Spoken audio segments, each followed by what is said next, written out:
Thank you so much for coming on the programme on this important day. Now, I've seen this being described, the increase in violence against women during the pandemic globally, being described as a shadow pandemic. So how do we, that's my question, how do we combat two pandemics at the same time?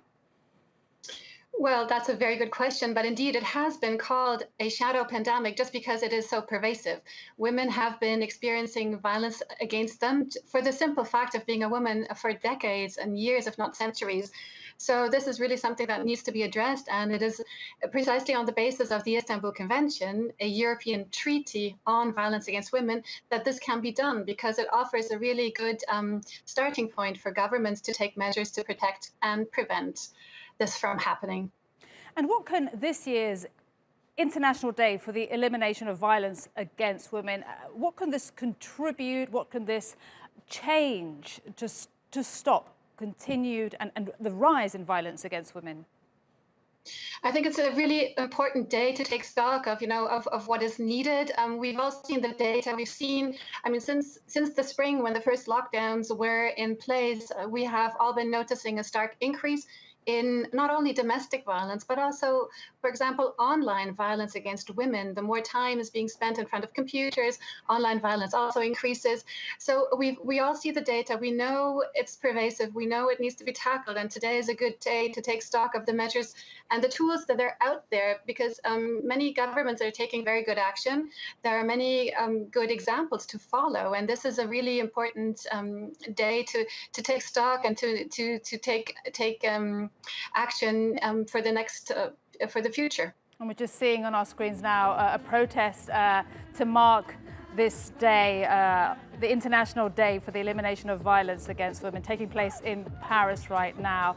And tell us, Johanna, given the lockdowns and the concerns about being in any place outside your home, have women been able to access shelters in an emergency?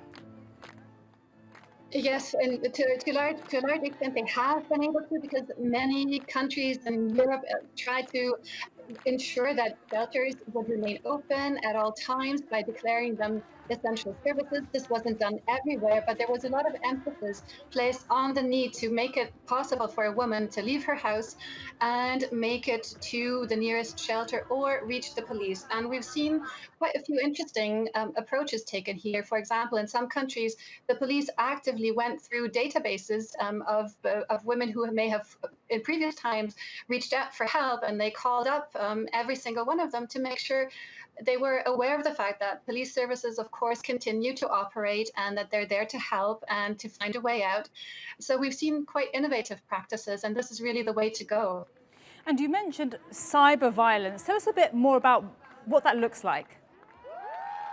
Well, it takes on many different forms, and of course, it has to do with, sexist sexual harassment online, rape threats, but it also can be doxing or deep fakes. It often also happens in the context of intimate partner violence, especially where a relationship ends and the post-separation stalking or harassment continues. Then often that will continue through digital means, online, by, for example, cyber stalking, but also creating fake accounts and simply just causing a lot of annoyance for the victim. And often it's not only annoyance, it is actually, it would amount to quite some serious physical or psychological threats and the fear of physical safety.